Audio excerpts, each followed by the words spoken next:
आप सभी का स्वागत है आयुर आर्मी में यूट्यूब चैनल में। आयुर आर्मी एक ऐसा यूट्यूब चैनल है जिसमें जो भी आयुर्वेद से रिलेटेड विद्यार्थी है, चाहे वो बीएमएस का हो, चाहे MD entrance, AI, PG, ET की तैयारी कर रहा हो, या कोई भी पीएससी मेडिकल ऑफिसर, या कोई भी आयुर्वेद से रिलेटेड एंट्रेंस एग्जाम की तैयारी कर रहा हो, उसको काफ़ी फायदा देगा। इसमें हम शास्त्र का तर्क नियोजन से बिल्कुल उसकी गहराई से उसका अध्ययन करेंगे, और आपको चरक संहिता, सुश्रुत संहिता, इन सभी के बारे में जानकारी दी जाएगी। तो आज हम चरक संहिता सूत्र स्थान का फर्स्ट चैप्टर से शुरुआत करने जा रहे हैं, जिसका नाम है दीर्घ जीवंती अध्याय। दीर्घ जीवंती अध्याय, जैसे कि आप सभी को पता चल रहा है, वर्ड में ही अर्थ समझ आ रहा है कि दीर्घ जीवंती है, यानी दीर्घ जीवन की कामना, यानी हमारे लंबा जीवन, लंबी आयु कैसे हो, उसके बारे में इस अध्याय में बताया गया है। तो इम्पोर्टेंट श्लोक से ही मैं स्टार्ट करूंगा, क्योंकि ज़्यादा श्लोक करने की जरूरत नहीं है। तो इम्पोर्टेंट श्लोक पे आते हैं। सबसे पहले जो एंट्रेंस के लिए भी इम्पोर्टेंट है, और जो बीएमएस के फर्स्ट ईयर के विद्यार्थी हैं या सेकंड ईयर के विद्यार्थी जिनको अपना सब्जेक्टिव पेपर देना है, उन सभी को भी फायदा देगा। तो सबसे इम्पोर्टेंट जो श्लोक नंबर 3 में, जैसा कि आप देख पा रहे हैं स्क्रीन में, जो इंद्रम उग्र तपा, ये जो उग्र तपा इसमें बोला गया है, उग्र तपा जो है वह भरद्वाज का सिनोनियम है, ये याद रखना है, ना कि इंद्र का सिनोनियम है। इंद्र के सिनोनियम और भी हैं, बल, शक्र, हंतार, सुरेश्वरम, कई देवराज, कई सारे हैं, लेकिन उग्र तपा जो है मेनली भरद्वाज के लिए बोला गया है, और इस पे कई बार क्वेश्चन पूछा गया है एमसीक्यू में। तो दीर्घ जीवन की कामना के लिए इंद्र जो है, वो जो भरद्वाज ऋषि हैं, वह इंद्र के पास गए और आयुर्वेद का ज्ञान प्राप्त किया उन्होंने इंद्र से।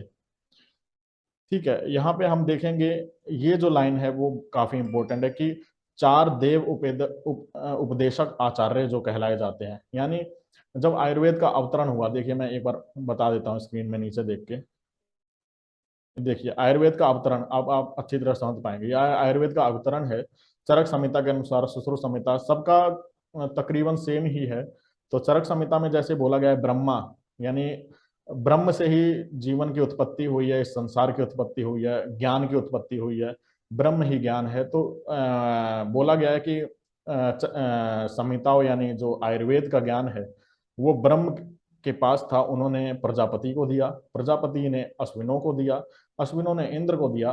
तो ये जो चार हैं, इंद्र तक, ब्रह्मा, प्रजापति, अश्विन और इंद्र, ये चार देव आचार्य बोले जाते हैं, क्योंकि यहाँ तक ये देवता कहलाए जाते थे। लेकिन इसके बाद मनुष्य की प्रजाति का जन्म हुआ, जिसमें भरद्वाज ने पहले ज्ञान ज्ञान प्राप्त किया, फिर भरद्वाज से पुनर्वसु, आते पुनर्वसु ने, और पुनर्वसु के 6 शिष्य अग्निवेश, भेल, जतुकर्ण, पराशर, हारित, छागर, पाणी, इन सभी ने ज्ञान प्राप्त किया और अपनी अपनी संहिताओं का निर्माण किया।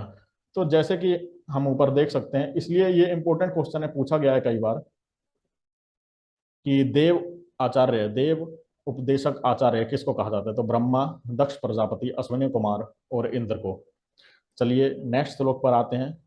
जो मैं श्लोक नहीं पढ़ा रहा है वो इंपॉर्टेंट नहीं है, वहां से क्वेश्चन बहुत ही कम पूछे जाते हैं या पूछे ही नहीं जाते हैं, सही बताएं तो।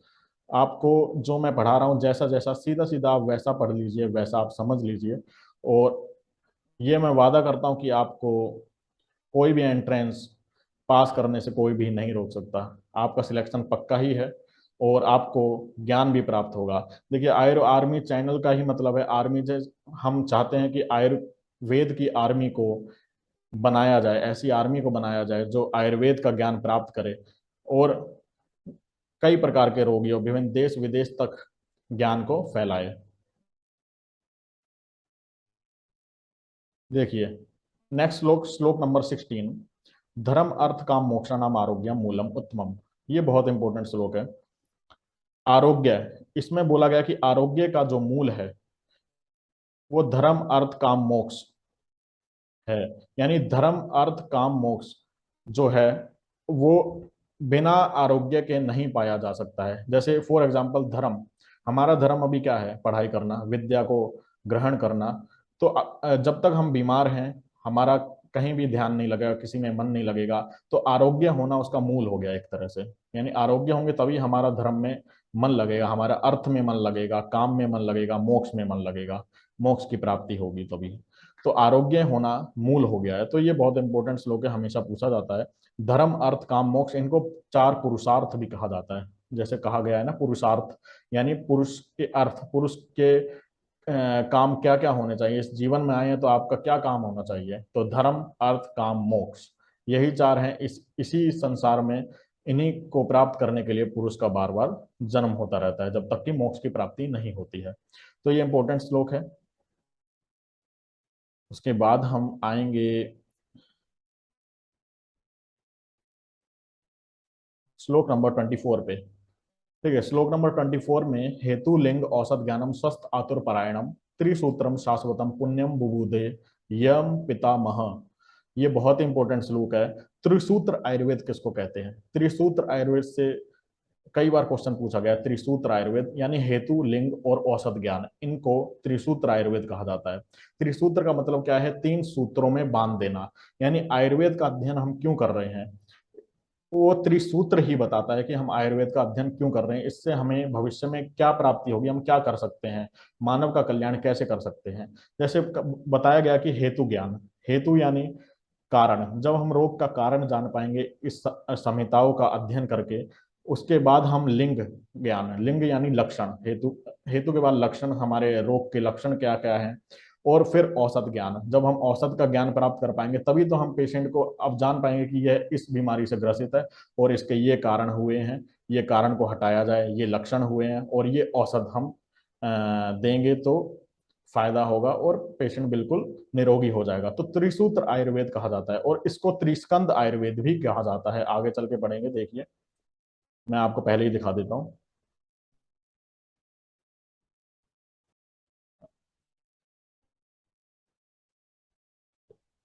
ये देखिए त्रिस्कंद आयुर्वेद, श्लोक नंबर 25 में ही कहा गया है, अगले श्लोक में ही, कि त्रिस्कंद आयुर्वेद भी सो अनंत पारम त्रिस्कंदम आयुर्वेद महामति।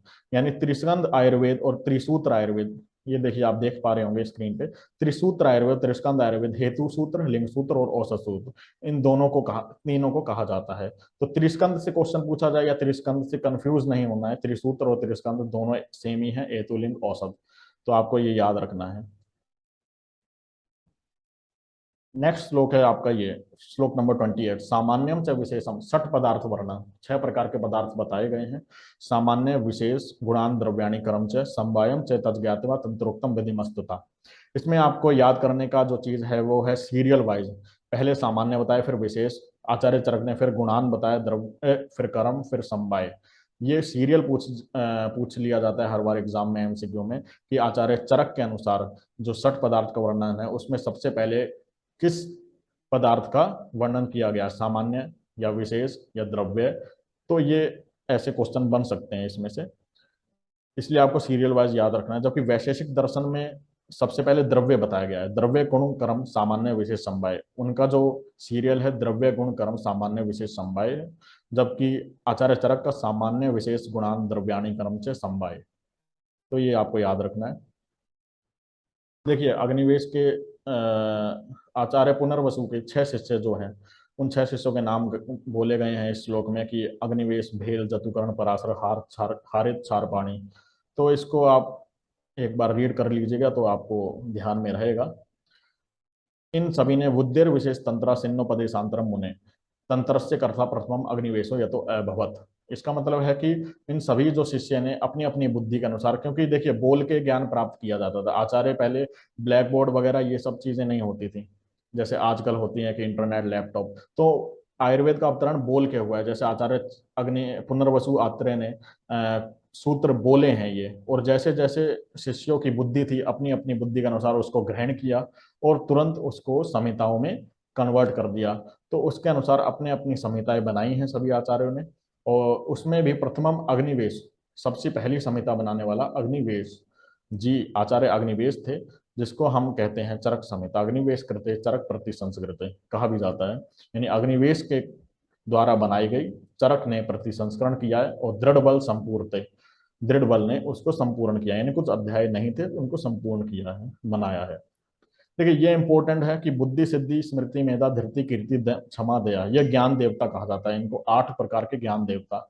देखिए ये सच भी है कि आप संहिताओं का अध्ययन करेंगे तो बुद्धि सिद्धि स्मृति मेधा धृति कीर्ति क्षमा दया, ये सब आपके अंदर आएगा। देखिए जैसे बोला भी जाता है कि क्षमा और दया यानी उदारवादी सोच जब ही प्राप्त होती है जब आप एक अच्छे ज्ञान एक अच्छी पोस्ट पर पहुंच जाते हैं, तो आपको उतना ही उदारवादी होना चाहिए। तो ये जब हम संहिताओं का अध्ययन करेंगे तो हम इन ज्ञान देवताओं इन सभी की प्राप्ति हमें होगी। आयुर्वेद की परिभाषा बताई गई है श्लोक नंबर 41 में। हिता हितम सुखम दुखम आयुस्तस्य हिता हितम मानम च तच्च यत्रोक्तम आयुर्वेद से उच्यते। काफी इंपॉर्टेंट श्लोक है ये। आयुर्वेद की परिभाषा और कहीं नहीं बताई गई है, यहीं पे बताई गई है आचार्य चरक ने फर्स्ट चैप्टर में। तो हित और अहित और सुख और दुख आयु के लिए जो हित और अहित आहार और विहार बताए गए हैं, जहाँ पे जिसका मान दिया गया है, वह शास्त्र आयुर्वेद कहलाता है। इसका मीनिंग यह है, यानी जैसे कि हित और अहित और सुख और दुख, ये तो 4 प्रकार की आयु हो गई, और इनके लिए हित और अहित जो आहार और विहार जहाँ बताया गया है कि हमें क्या हित है और क्या अहित है, क्या हमें विहार करना चाहिए, कैसे हमें रहना चाहिए, तो आगे धीरे धीरे आपको पता चलेगा जब आप संहिताओं का अध्ययन करेंगे कि इसमें आयुर्वेद की परिभाषा कहलाई जाती है। देखिए आयु का लक्षण 42 नंबर श्लोक काफी इंपॉर्टेंट है। शरीर इंद्रिय सत्वात्म संयोगो धारी जीवितम नित्यगश्च अनुबंधश्च पर्याय आयु उच्चते। यानी कि शरीर इंद्रिय और सत्व यानी मन, सत्व ये याद रखना कि मन का पर्याय है, सिनोनियम ऑफ मन है सत्व, और आत्मा, इनका संयोग जो है वो आयु कहलाता है। देखिए आयु तो उसी को कहेंगे ना कि जो हमारे पास शरीर है, इंद्रियां हैं सोचने के लिए समझने के लिए ज्ञान प्राप्ति के लिए, मन है और आत्मा है, तभी हम उसको आयु कहलाई जाएगी। और धारी और जीवितम नित्यग और अनुबंध ये पर्याय हैं, यानी सिनोनियम है आयु के। धारी यानी शरीर को धारण करने वाला, रस रक्त का संचार करने वाला, इसलिए इसको आयु कहते हैं। जीवितम यानी जीवन उसमें होता है। नित्यग यानी ये निरंतर चलता रहता है, शरीर में रिएक्शंस होती रहती हैं। अनुबंध यानी लगातार उसमें अपरिवर्तनशील बस चीजें चलती रहती हैं, कुछ ना कुछ प्रोसेस चलता ही रहता है, तो उसको ये 4 जो हैं पर्याय हैं। इसमें ये लाइन बहुत इंपॉर्टेंट है, इसको रेफरेंस के रूप में पूछ लिया जाता है कि तस्य आयु से पुण्यतमो वेदो वेद निदाम मत है। यानी सभी वेदों में पुण्यतम जो वेद है वह आयुर्वेद है। ठीक है, ये आपको बहुत ही इंपॉर्टेंट लाइन है कि 4 प्रकार के जो वेद हैं, ऋग्वेद यजुर्वेद सामवेद अथर्ववेद, इन सभी वेदों में जो आयुर्वेद जो है अथर्ववेद का उपवेद कहा जाता है, और इन सभी वेदों में पुण्यतम वेद वो आयुर्वेद कहा जाता है, क्योंकि ये लोक योर वह हितम यानी 2 प्रकार के लोक, उभयो यानी दो, 2 प्रकार के लोक के लिए हित है। एक तो यह लोक जिसमें हम रह रहे हैं, मनुष्य लोक ये सब, और एक परलोक जो देव के चरणों तक हमें पहुंचाएगा, यानी प्रभु के चरणों तक हमें पहुंचाएगा, वहां भी हमें एक ख्याति प्राप्त करवाएगा, वह आयुर्वेद ही है। तो ही लोक और परलोक यानी 2 प्रकार के लोक। तो क्वेश्चन यहां से भी पूछा जा सकता है कि लोक के कितने भेद हैं, तो लोक के ऑप्शन में बार 2 भेद 3 भेद 4 भेद, तो ऑप्शन आपको 2 लगाना है, कंफ्यूज नहीं होना है। लोक यानी इहलोक मनुष्य लोक, और परलोक यानी जो कि आपका देवता लोक है, जिसको कहते हैं देवलोक। चलिए अगले को श्लोक पे आते हैं। बहुत इंपॉर्टेंट प्रिंसिपल ऑफ आयुर्वेद और श्लोक है 44 नंबर श्लोक। सर्वदा सर्वभावानां सामान्य वृद्धि कारणम ह्रांस हेतु विशेषस्य प्रवृत्तिर्भस्य तु। और सामान्यम एकत्व क्रम विशेषस्तु पृथक्तु कृत तुल्यार्थता ही सामान्य विशेषस्तु विपर्य। इस श्लोक को एक साथ ही आपको याद करना है, 44 और 45 नंबर श्लोक। और आपको मैं बता देता हूँ इन सभी के फिर 3 3 भेद हैं, आप सीधे वैसे ही याद करेंगे तो सही रहेगा। जैसे सामान्य के 3 भेद हो गए, द्रव्य सामान्य, चक्रपाणी आचार्य चक्रपाणी ने सामान्य के 3 भेद करे हैं कि द्रव्य सामान्य गुण सामान्य कर्म सामान्य। अब द्रव्य सामान्य में जो पहला नंबर श्लोक जो था वो फिट बैठता है, पहला श्लोक की पहली लाइन सर्वदा सर्वभावानां सामान्य वृद्धि कारणम, ये द्रव्य सामान्य का लक्षण है। द्रव्य सामान्य यानी समान द्रव्य से समान द्रव्य की वृद्धि होगी। जैसे कि मांस खाने से मांस की वृद्धि होती है, जैसे कहते हैं ना कि मांस क्या होता है, प्रोटीन, तो प्रोटीन खाते हैं तो प्रोटीन खाने से मांस की वृद्धि होती है, तो वो समान द्रव्य का उदाहरण हो गया एक तरह से। फिर आ गया गुण सामान्य। गुण सामान्य में आपका हो गया सामान्यम एकत्व क्रम, यानी कि दूध शुक्र से भिन्न है, फिर भी माधुर्य गुण यानी उसमें स्वीटनेस, मधुर विपाक होने के कारण वह शुक्र को बढ़ाता है, यानी शुक्र यानी हमारे सीमेन स्पर्म काउंट को बढ़ाता है शुक्र। तो दूध वैसे तो शुक्र से भिन्न है, लेकिन गुण उसका सेम है।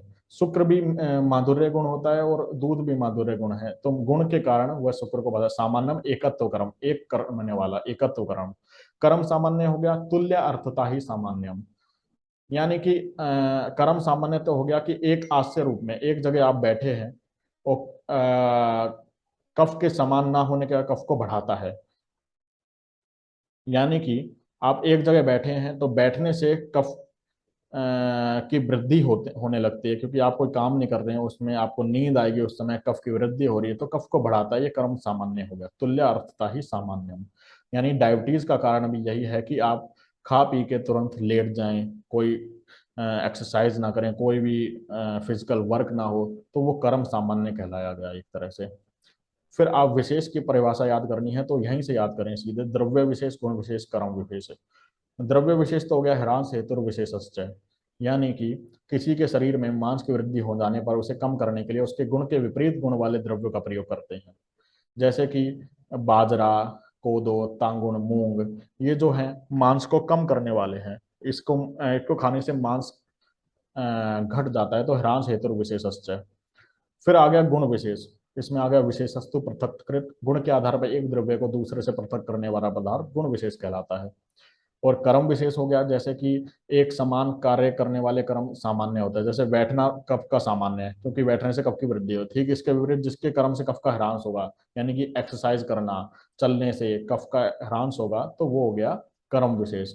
यानी विशेष तो सामान्य तो हो गया आपका पॉजिटिव पॉइंट, यानी आपकी वृद्धि होगी हर चीज में द्रव्य गुण कर्म के परिप्रेक्ष्य में, और विशेष हो गया आपका हमेशा ह्रास होगा, यानी उसका विपरीत।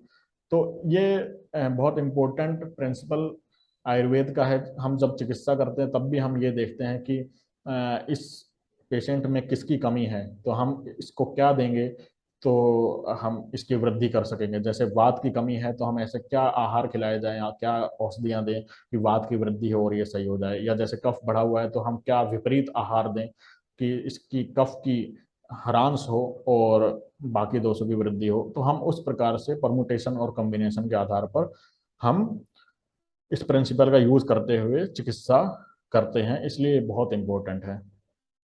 नेक्स्ट श्लोक मोस्ट इंपोर्टेंट 46 नंबर श्लोक, त्रिदंड आयुर्वेद के उसको कहते हैं। त्रिदंड यानी एक ट्राइंगुलर, आप सोच लीजिए, एज्यूम कीजिए एक ट्राइंगल है और उसमें तीन जो पार्ट हैं ए बी सी, एंगल जो हैं तीनों एंगल पे, एक पे बैठा है सत्व, एक पे बैठा है आत्मा और एक पे शरीर बैठा है, यानी सत्व आत्मा शरीर, इनको त्रिदंड आयुर्वेद कहा जाता है। सत्व तो हो गया मन, आत्मा और शरीर, क्योंकि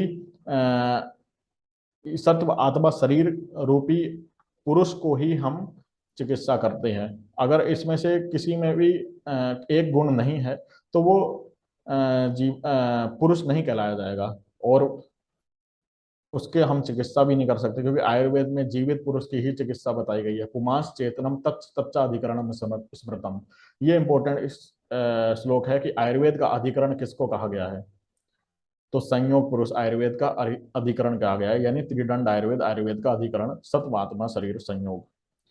तो ये इंपॉर्टेंट श्लोक है।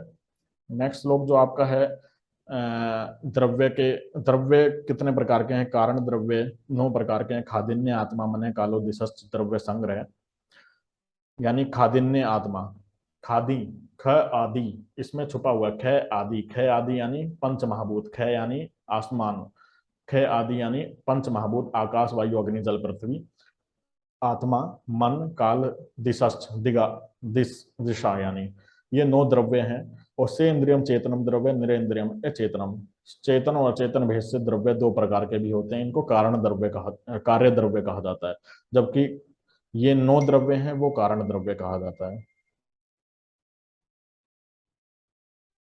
नेक्स्ट आपका श्लोक है श्लोक गुण का विवेचन।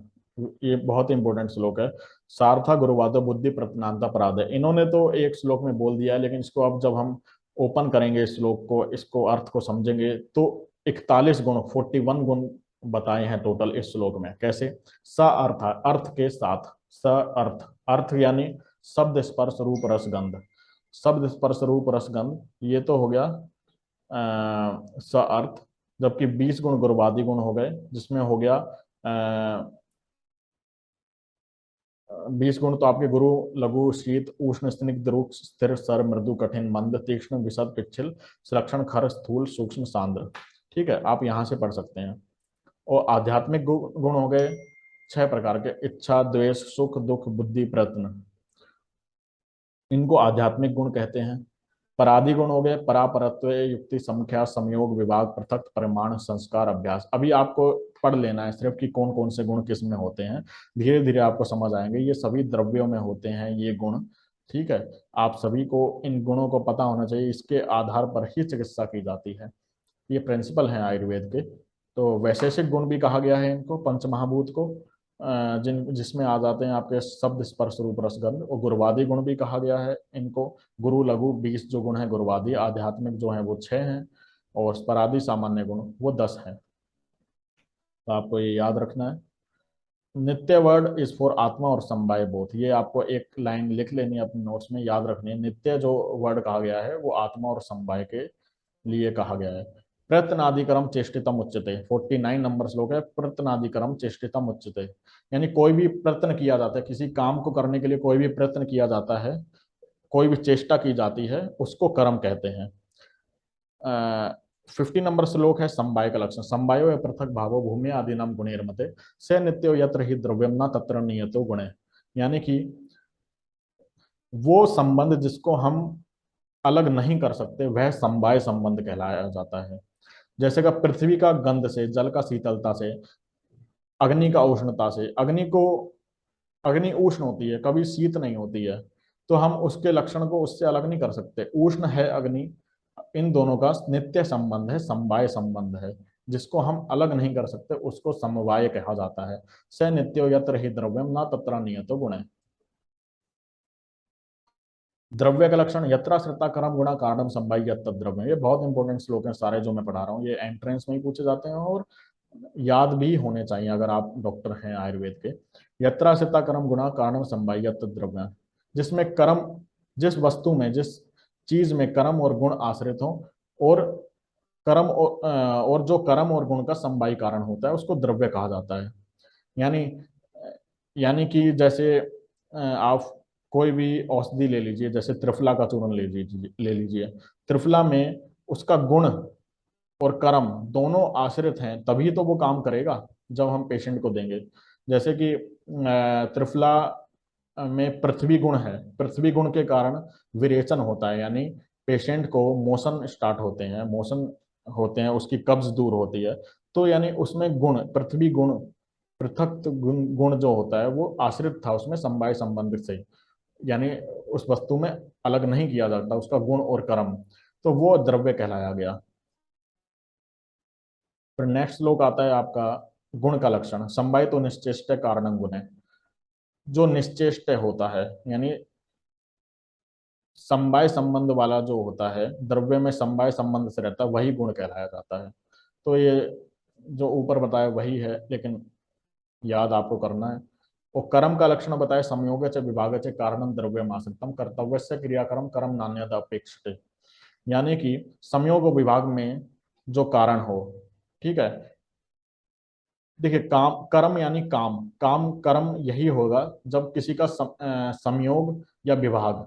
संयोग यानी कोई भी शरीर में द्रव्य जाके काम करता है, जैसे रिसेप्टर के साथ मिलके, तो वो हो गया संयोग। ठीक है, और रिसेप्टर से हटके और विभाग यानी तोड़कर जो काम करता है, शरीर का छनन करता है, जैसे क्षार, जो क्षार जो है शरीर को का क्षणन करके जो काम करता है, काटता है, तो वो हो गया विभाग। यानी कोई भी काम हो रहा है, संयोग होगा या विभाग होगा, और वो कर्म ही कहलाया जाता है। नेक्स्ट श्लोक इज, एक मिनट,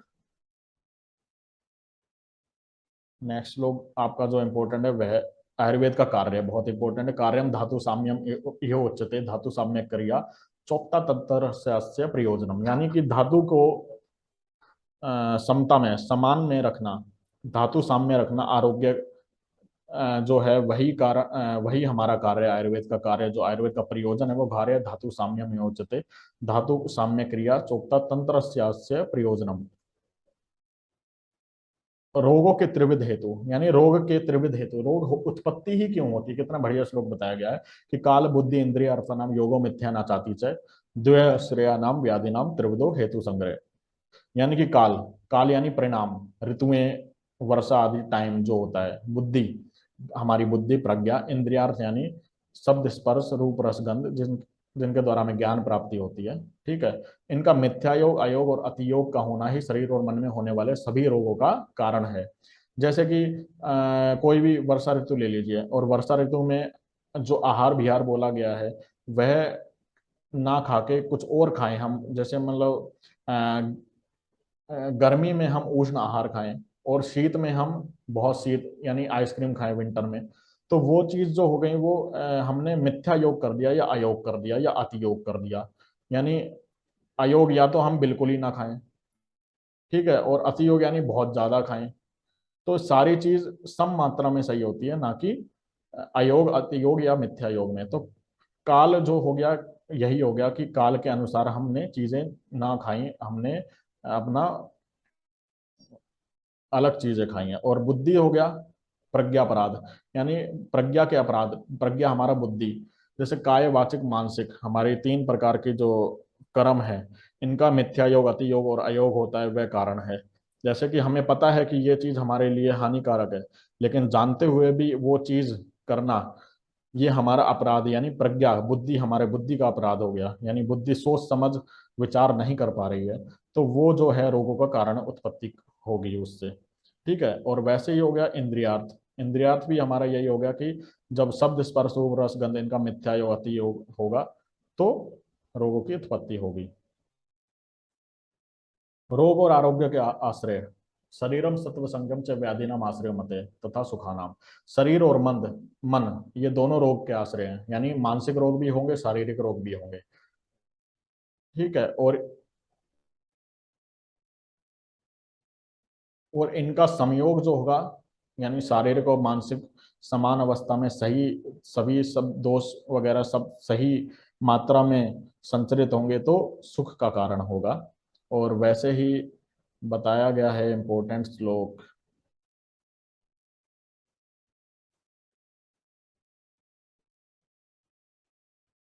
आत्मा, आत्मा विकार रहित है, निर्विकार परसत्व आत्मा सतभूत गुणेन्द्रिय चैतन्य कारणम नित्य दृष्टा पश्यति ही क्रिया। यानी कि पर आत्मा, एक तो दो प्रकार की आत्मा हो गई, परमात्मा हो गई और जीवात्मा हो गई। परमात्मा तो वो हो गए जो भगवान हमारे निर्विकार, जिसमें कोई विकार नहीं है, और आत्मा हो गई जीवात्मा जिसमें सत्व मन पंच महाभूत और गुण इंद्रिय ये सब चीजें विद्यमान है, वह चैतन्य है, यानी उसमें जीवन है, तो वह जो होगी जीवात्मा हो गई।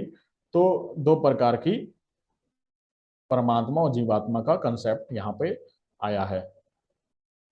दोषों का चिकित्सा सूत्र जो है, देखो वायु पित्त कफ, यानी वात पित्त कफ ये तो शारीरिक दोष हो गए, और मानस हो गए दो, रज और तम। जबकि मानसिक गुण होता है सत्व, सत्व इज नॉट मानसिक दोष। तो दो प्रकार के मानसिक दोष होते हैं, और इन सब की चिकित्सा जो बताई गई है एक ही लाइन में। शारीरिक दोष की तो चिकित्सा है प्रशाम्य अत्य औषधे पूर्वो देव युक्ति विपाश्रय, देव चिकित्सा या युक्ति विपाश्रय, ठीक है। देव चिकित्सा तो हो गई आपकी, देखिए इस टेबल में काफी अच्छा बता रखा है। देव विपाश्रय तो चिकित्सा हो गई मंत्र औषधि मणि मंगल वल्ली उपहार होम नियम प्रायश्चित उपवास स्वस्तिन प्रणिपात, ये सारी चीजें होंगी देव विपाश्रय चिकित्सा। और युक्ति विपाश्रय हो गई आहार योजना औषधि योजना, यानी हमें आहार कौन सा खाना है, युक्ति हम वैद्य युक्ति बताएगा, मतलब अपनी सोच समझ से जो डाइट प्लान डाइट चार्ट और औषधियां देता है वो युक्ति विपाश्रय चिकित्सा हुई। और मानस रोग की तो हो गई आपकी ज्ञान विज्ञान धैर्य स्मृति समाधि, यानी जो मानसिक रोग से पीड़ित है, जैसे हम स्टूडेंट लाइफ में भी अभी कभी कभी डिप्रेशन फील ले लेते हैं, कभी कभी हमें लगता है कि ये हमसे हो पाएगा कि नहीं, तो उसके लिए चिकित्सा जो बताइए ज्ञान, आपको ज्ञान होना चाहिए, आप पढ़िए खूब मेहनत कीजिए, धैर्य, धैर्य रखिए। स्मृति, आप स्मरण करिए, यानी स्मृति याद करने की कोशिश कीजिए। समाधि यानी आपको थोड़ा समाधि, भगवान की आराधना भी करनी है और अपने मन को शांत भी रखना है, मेडिटेशन भी करना है, तो ये समाधि हो गई। तो मानस रोग की चिकित्सा एक लाइन में बोली है। तो आज हमने चरक सूत्र स्थान के 58 नंबर श्लोक तक, सूत्र स्थान के फर्स्ट चैप्टर के 58 श्लोक तक हमने पढ़ा है। आई होप आप सभी को समझ आया होगा। अगर आप सभी को कुछ भी डाउट हो रहा है, कुछ भी पूछना चाहते हैं, तो आप कमेंट सेक्शन में कमेंट कर कर पूछ सकते हैं। और आपको वीडियो अगर अच्छी लगी हो तो आप लाइक कीजिए, शेयर कीजिए, और मिलते हैं अब अगली बार अगली वीडियो में। तब तक गुड बाय।